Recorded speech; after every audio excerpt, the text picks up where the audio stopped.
2 October ਨੂੰ PTI ਨੇ ਘੰਟਾ ਘਰ ਚੌਕ ਦੇ ਵਿੱਚ ਇhtਜਾਜ ਦੀ ਕਾਲ ਦਿੱਤੀ ਸੀ। ਉਹਦੇ 'ਚ ਲੀਡਰਾਂ ਦਾ ਕਿੰਨਾ ਖਾਸ ਸੀਗਾ, ਉਹਦੇ ਵਿੱਚ ਕਾਰਕੁਨਾਂ ਦਾ ਕਿੰਨਾ ਖਾਸ ਸੀਗਾ। ਪੁਲਿਸ ਅਹਿਲਕਾਰ ਦਾ ਚੌਕ ਘੰਟਾ ਘਰ ਦੇ ਵਿੱਚ ਬਿਆਨ ਜਿਹੜਾ ਸੀ ਮਾਸਕ ਲਾਇਆ ਵਾਇਰਲ ਹੋਇਆ, ਜਿਹਦੇ ਵਿੱਚ ਉਹਨੇ ਬਹੁਤ ਸਾਰੀਆਂ ਗੱਲਾਂ ਕੀਤੀਆਂ ਆਪਣੇ ਅਫਸਰਾਂ ਦੇ ਖਿਲਾਫ, ਹਕੂਮਤ ਦੇ ਖਿਲਾਫ, ਬਾਜ਼ਾਰ ਬੰਦ ਕਰਨ ਦੇ ਖਿਲਾਫ। ਅਫਸਰਾਨ ਆਪ ਵੀ ਜਨਾਬ ਅੱਗੇ ਆ ਕੇ ਸ਼ੈਲਿੰਗ ਕਰਦੇ ਨੇ, ਸਾਹਮਣੇ ਜਾ ਕੇ ਭਰਪੂਰ ਤਰੀਕੇ ਨਾਲ ਆਪਣੇ ਅਹਿਲਕਾਰਾਂ ਦੀ ਨੁਮਾਇੰਦਗੀ ਕਰਦਿਆਂ ਹੋਇਆਂ ਤਕਰੀਬਨ 2 ਤੋਂ 2.5 ਘੰਟੇ ਭਰਪੂਰ ਤਰੀਕੇ ਨਾਲ ਸ਼ੈਲਿੰਗ ਕੀਤੀ ਹੈ। ਇੱਕ ਨਾਰਾ ਮਾਰਦੇ ਸੀ ਕੈਦੀ ਨੰਬਰ 804 ਤੇ ਪੁਲਿਸ ਭਜਦੀ ਸੀ ਉਧਰ ਨੂੰ। 116 ਕਾਰਕੁਨਾਂ ਦੇ 5 ਥਾਣਿਆਂ ਦੇ ਵਿੱਚ ਮੁਕੱਦਮਾਤ ਵੀ ਦਰਜ ਕਰ ਲਏ ਆ। ਨਦੀਮ ਸਾਦਕ ਡੋਗਰ ਨੂੰ ਘੰਟਾ ਘਰ ਚੌਕ ਚੋਂ ਗ੍ਰਿਫਤਾਰ ਕੀਤਾ। ਹੁਣ ਜਨਾਬੇ ਅਲੀ ਘੰਟਾ ਘਰ ਦੇ ਵਿੱਚ ਡਾਂਗਾ ਖਾਣ ਡੇ ਆ, ਸ਼ੈਲਿੰਗ ਖਾਣ ਡੇ ਆ, ਲਿੱਤਰ ਖਾਣ ਡੇ ਆ ਤੇ ਜਿਹੜੇ ਲੀਡਰਾਂ ਸੀਗੇ ਉਹ ਅਫਸਰਾਨ ਦੇ ਕਮਰਿਆਂ 'ਚ ਬੈਠ ਕੇ ਖੁਸ਼ਗੱਪੀਆਂ ਦੇ ਵਿੱਚ ਮਸਰੂਫ ਸੀ। ਤੇ ਹਮਾਦ ਅਜ਼ਹਰ ਸਾਹਿਬ ਜਨਾਬੇ ਅਲੀ ਫੈਸਲਾਬਾਦ ਤਸ਼ਰੀਫ ਲਿਆਏ ਆ। ਯੂਥ ਵਿੰਗ ਇੱਕ ਵਾਹਦ ਵਿੰਗ ਸੀਗਾ ਜਿਹੜਾ ਘੰਟਾ ਘਰ ਚੌਕ ਪਹੁੰਚਿਆ। अस्सलाम वालेकुम जी। ਅੱਛਾ ਜੀ, 2 ਅਕਤੂਬਰ ਨੂੰ ਪੀਟੀਆਈ ਨੇ ਘੰਟਾ ਘਰ ਚੌਕ ਦੇ ਵਿੱਚ ਇhtਜਾਜ ਦੀ ਕਾਲ ਦਿੱਤੀ ਸੀ ਤੇ ਅਸੀਂ ਵੀ ਜਨਾਬੇ ਵਾਲੀ ਇhtਜਾਜ ਦੀ ਕਵਰੇਜ ਕਰਨ ਵਾਸਤੇ ਉੱਥੇ ਪਹੁੰਚ ਗਏ। ਅਸੀਂ ਤੁਹਾਨੂੰ ਉਹ ਅੱਖਾਂ ਦੇਖਿਆ ਹਾਲ ਜਿਹੜਾ ਨਾ ਉਹ ਸੁਣਾਉਣ ਲੱਗੇ ਆ ਕਿ ਪੀਟੀਆਈ ਦਾ ਜਿਹੜਾ ਕੱਲ੍ਹ ਦਾ ਇhtਜਾਜ ਸੀਗਾ ਉਹਨੂੰ ਤੁਸੀਂ ਕਾਮਯਾਬ ਕਹੋਗੇ, ਉਹਨੂੰ ਤੁਸੀਂ ਨਾਕਾਮ ਕਹੋਗੇ। ਉਹਦੇ 'ਚ ਲੀਡਰਾਂ ਦਾ ਕਿੰਨਾ ਖਾਸ ਸੀਗਾ, ਉਹਦੇ ਵਿੱਚ ਕਾਰਕੁਨਾਂ ਦਾ ਕਿੰਨਾ ਖਾਸ ਸੀਗਾ, ਉਹਦੇ ਵਿੱਚ ਪੁਲਿਸ ਦਾ ਕਿੰਨਾ ਖਾਸ ਸੀਗਾ, ਉਹਦੇ ਵਿੱਚ ਪੁਲਿਸ ਦੇ ਅਫਸਰਾਂ ਦਾ ਕਿੰਨਾ ਖਾਸ ਸੀਗਾ। ਸਾਰੀਆਂ ਚੀਜ਼ਾਂ ਜਿਹੜੀਆਂ ਨਾ ਕੱਲੀਆਂ ਜਿਹੜਾ ਨਾ ਤੁਹਾਨੂੰ ਦੱਸਾਂਗੇ, ਸਾਡੇ ਨਾਲ ਰਹੋ। ਅੱਛਾ ਜੀ, ਕੱਲ੍ਹ ਇੱਕ ਪੁਲਿਸ ਅਹਿਲਕਾਰ ਦਾ ਚੌਕ ਘੰਟਾ ਘਰ ਦੇ ਵਿੱਚ ਬਿਆਨ ਜਿਹੜਾ ਸੀ ਮਾਸਕ ਲਾਇਆ ਵਾਇਰਲ ਹੋਇਆ, ਜਿਹਦੇ ਵਿੱਚ ਉਹਨੇ ਬਹੁਤ ਸਾਰੀਆਂ ਗੱਲਾਂ ਕੀਤੀਆਂ ਆਪਣੇ ਅਫਸਰਾਂ ਦੇ ਖਿਲਾਫ, ਹਕੂਮਤ ਦੇ ਖਿਲਾਫ, ਬਾਜ਼ਾਰ ਬੰਦ ਕਰਨ ਦੇ ਖਿਲਾਫ।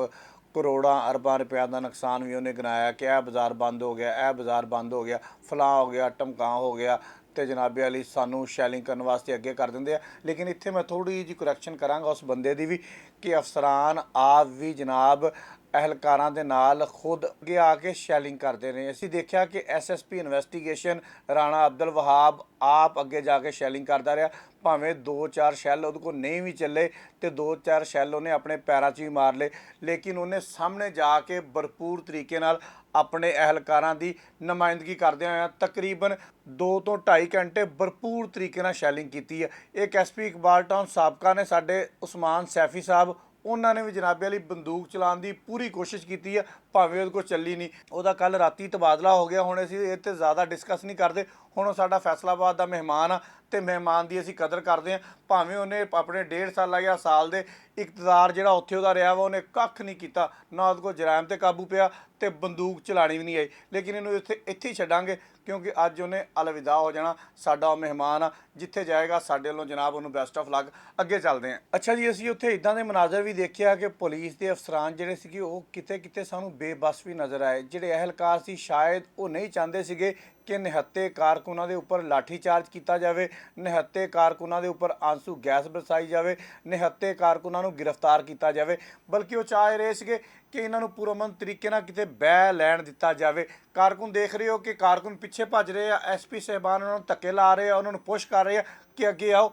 ਇਹ ਉਹ ਮਨਾਜ਼ਰ ਨੇ ਜਿਹੜੇ ਕੈਮਰੇ ਨੇ ਰਿਕਾਰਡ ਕੀਤੇ ਆ। ਸਾਡੀਆਂ ਅੱਖਾਂ ਦੇ ਦੇਖੇ ਹਾਲ ਵੀ ਇਦਾਂ ਦੇ ਸੀਗੇ ਕਿ ਡੋਲਫਨ ਫੋਰਸ ਉੱਥੇ ਆਈ, ਡੋਲਫਨ ਫੋਰਸ ਨੂੰ ਅਫਸਰਾਨ ਕਹਿ ਰਹੇ ਅੱਗੇ ਆਓ, ਕੋਈ ਇੱਧਰ ਨੂੰ ਜਾ ਰਿਹਾ, ਕੋਈ ਇੱਧਰ ਨੂੰ ਜਾ ਰਿਹਾ, ਕੋਈ ਇੱਧਰ ਨੂੰ ਜਾ ਰਿਹਾ। ਅੱਛਾ ਜੀ, ਉੱਥੇ ਅਹਿਲਕਾਰਾਂ ਦਾ ਇਹ ਕਹਿਣਾ ਸੀ ਅਫਸਰਾਨੇ ਬਾਲਾ ਤੇ ਆ ਗਿਆ ਸਿਆਸੀ ਪੋਸਟਿੰਗਾਂ, ਇਹਨਾਂ ਨੇ ਤਾਂ ਕਿਸੇ ਵੀ ਸਿਆਸਤਦਾਨ ਨਾਲ ਰਲ ਮਿਲ ਕੇ ਪੋਸਟਿੰਗ ਲੈ ਲੈਣੀ ਹੈ। ਜਨਾਬ ਅਸੀਂ ਤਾਂ ਫੈਸਲਾਬਾਦ ਦੇ ਵਿੱਚ ਰਹਿਣਾ, ਉੱਥੇ ਇਹੀ ਕਾਰਕੁਨ ਹੋਣੇ, ਇਹੀ ਲੀਡਰ ਹੋਣੇ, ਇਹੀ ਮਹੱਲੇਦਾਰ ਹੋਣੇ, ਇਹੀ ਘੰਟਾ ਘਰ ਹੋਣਾ, ਇਹੀ 8 ਬਾਜ਼ਾਰ ਹੋਣੇ ਤੇ ਇਹੀ ਗੋਲ ਹੋਣੇ। ਅਸੀਂ ਜਨਾਬੇ ਲਈ ਇੱਥੇ ਰਹਿਣਾ। ਇਸ ਵਜ੍ਹਾ ਤੋਂ ਜਨਾਬ ਅਸੀਂ ਪਿੱਛੇ ਆ ਤੇ ਅਫਸਰਾਨ ਜਾਣਨ ਤੇ ਉਹਨਾਂ ਦਾ ਕੰਮ ਜਾਣੇ।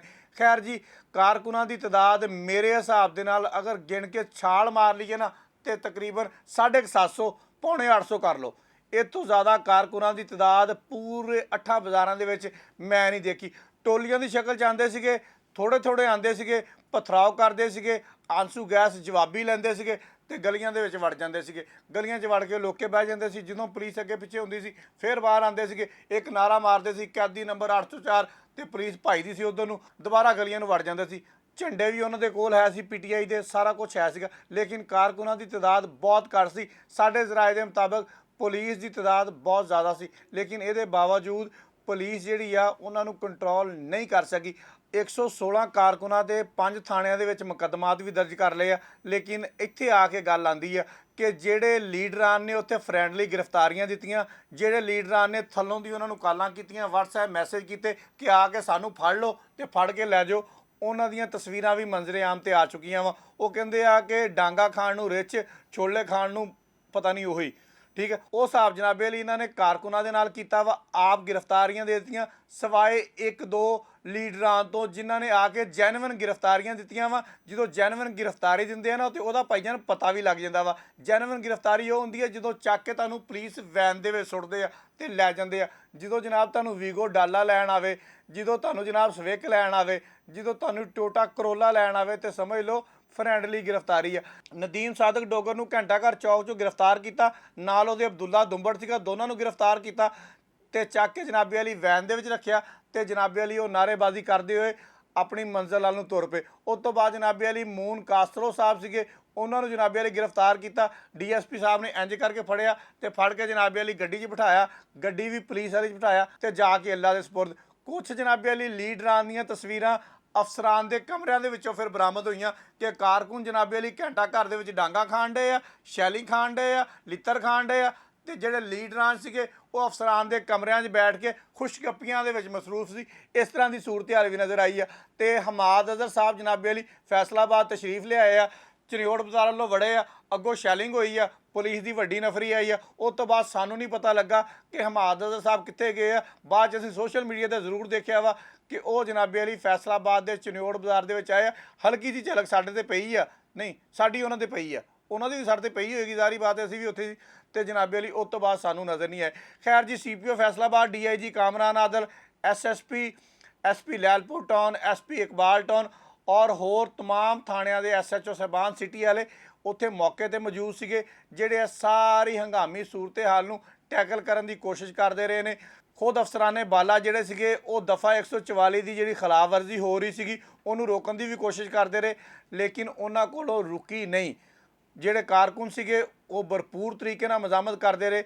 ਅਖੀਰੀ ਸਾਨੂੰ ਪਤਾ ਲੱਗਾ, ਅਸੀਂ ਤਾਂ ਜਾ ਕੇ ਸੌਂ ਗਏ, ਆਪ ਵੀ 1.5 2 ਘੰਟੇ ਜਨਾਬੇ ਵਾਲੀ ਸ਼ੈਲਿੰਗ ਖਾਧੀ ਤੇ ਜਾ ਕੇ ਘਰਾਂ 'ਚ ਸੌਂ ਗਏ ਤੇ ਪਤਾ ਲੱਗਾ ਕਿ ਰਾਤੀ 10 ਵਜੇ ਜਿਹੜਾ ਨਾ ਸਾਰੇ ਕਾਰਕੁਨ ਮੁੰਤਸ਼ਰ ਹੋ ਗਏ ਤੇ ਪੁਲਿਸ ਆਪਣੇ ਘਰ ਜਾ ਕੇ ਸੌ ਗਈ। ਅੱਛਾ ਜੀ, ਗੱਲ ਇਹ ਹੈਗੀ ਆ ਕਿ ਫੈਸਲਾਬਾਦ ਦੇ ਗਿਰਦੋ ਨਵਾਹ ਦੇ ਵਿੱਚ ਮਤਲਬ ਆਪਣੇ ਆਪਣੇ ਮੁਹੱਲਿਆਂ ਦੇ ਵਿੱਚ ਲੋਕਾਂ ਨੇ ਇhtਜਾਜ ਕੀਤਾ, ਕਿਉਂਕਿ ਫੈਸਲਾਬਾਦ ਨੂੰ ਮੁਕੰਮਲ ਤੌਰ 'ਤੇ ਸੀਲ ਕੀਤਾ ਹੋਇਆ ਸੀ। 8 ਬਾਜ਼ਾਰਾਂ ਨਾਲ ਜਾਣ ਵਾਲਾ ਰਸਤਾ ਕੋਈ ਵੀ ਨਹੀਂ ਖੁੱਲਿਆ ਸੀ। ਫਿਰ ਲੋਕਾਂ ਨੇ ਮੁਹੱਲਿਆਂ ਦੇ ਵਿੱਚ ਇhtਜਾਜ ਸ਼ੁਰੂ ਕਰ ਦਿੱਤਾ। ਯੂਥ ਵਿੰਗ ਇੱਕ ਵਾਹਦ ਵਿੰਗ ਸੀਗਾ ਜਿਹੜਾ ਘੰਟਾ ਘਰ ਚੌਂਕ ਪਹੁੰਚਿਆ, ਜਿਨੇ ਆ ਕੇ ਮੁਕੰਮਲ ਤੌਰ 'ਤੇ ਇhtਜਾਜ ਕੀਤਾ। SN ਸਿੰਧੂ ਹੋ ਰਹੀ ਸੀ ਉਹਨਾਂ ਦੇ ਨਾਲ, ਹੋਰ ਉਹਨਾਂ ਦੇ ਦੋਸਤ ਅਹਿਬਾਬ ਸੀਗੇ ਜਿਨ੍ਹਾਂ ਨੇ ਭਰਪੂਰ ਤਰੀਕੇ ਨਾਲ, ਹੁਣ SN ਸਿੰਧੂ ਭਾਈ ਤੂੰ ਸਾਡੀ ਵਜ੍ਹਾ ਤੋਂ ਫੜਿਆ ਗਿਆ ਤੇ ਸਾਡੇ ਤੇ ਗਿਲਾ ਨਾ ਕਰੀ।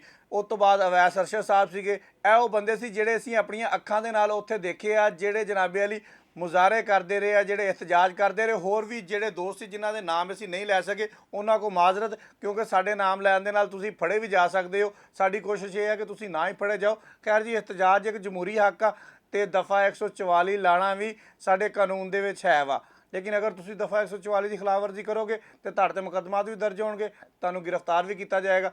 ਤੁਹਾਡਾ ਜਮਹੂਰੀ ਹੱਕ ਆ, ਉਹ ਤੁਹਾਨੂੰ ਨਹੀਂ ਮਿਲ ਰਿਹਾ, ਤੁਸੀਂ ਇਹਦੇ ਵਾਸਤੇ ਇhtਜਾਜ ਕਰਦੇ ਰਹਿਣਾ ਵਾ। ਸਾਡੀ ਖਾਹਿਸ਼ ਇਹ ਆ ਕਿ ਫੈਸਲਾਬਾਦ ਜਿਸ ਤਰ੍ਹਾਂ ਪਹਿਲੇ ਪੁਰਅਮਨ ਸੀਗਾ ਇਸ ਤਰ੍ਹਾਂ ਹੀ ਪੁਰਅਮਨ ਰਹੇ। ਫੈਸਲਾਬਾਦ ਦੇ 8 ਬਾਜ਼ਾਰ ਇਸ ਤਰ੍ਹਾਂ ਹੀ ਹੱਸਦੇ ਵਸਦੇ ਰਹਿਣ ਤੇ ਖੁੱਲ੍ਹੇ ਸੋਹਣੇ ਲੱਗਦੇ ਆ। ਯਕੀਨ ਕਰੋ, ਕੱਲ੍ਹ ਅਸੀਂ ਜਦੋਂ ਜਾ ਕੇ ਦੇਖਿਆ ਵਾ 8 ਬਾਜ਼ਾਰ ਬੰਦ ਸੀਗੇ ਤੇ ਸਨਾਟੇ ਦਾ ਆਲਮ ਸੀਗਾ। ਯਕੀਨ ਕਰੋ, ਵਾਕਈ ਬੰਦ ਬੁਰੇ ਲੱਗਦੇ ਆ। ਲਿਹਾਜ਼ਾ ਸਾਡੇ 8 ਬਾਜ਼ਾਰ ਜਿਹੜੇ ਆ ਘੰਟਾ ਘਰ ਦਾ ਹੁਸਨ ਆ ਤੇ ਇਹਨਾਂ ਦੇ ਕੋਈ ਰਹਿਮ ਕਰਿਆ ਕਰੋ, ਜਗ੍ਹਾ ਬਦਲੋ ਆਪਣੇ ਇhtਜਾਜ ਦੀ।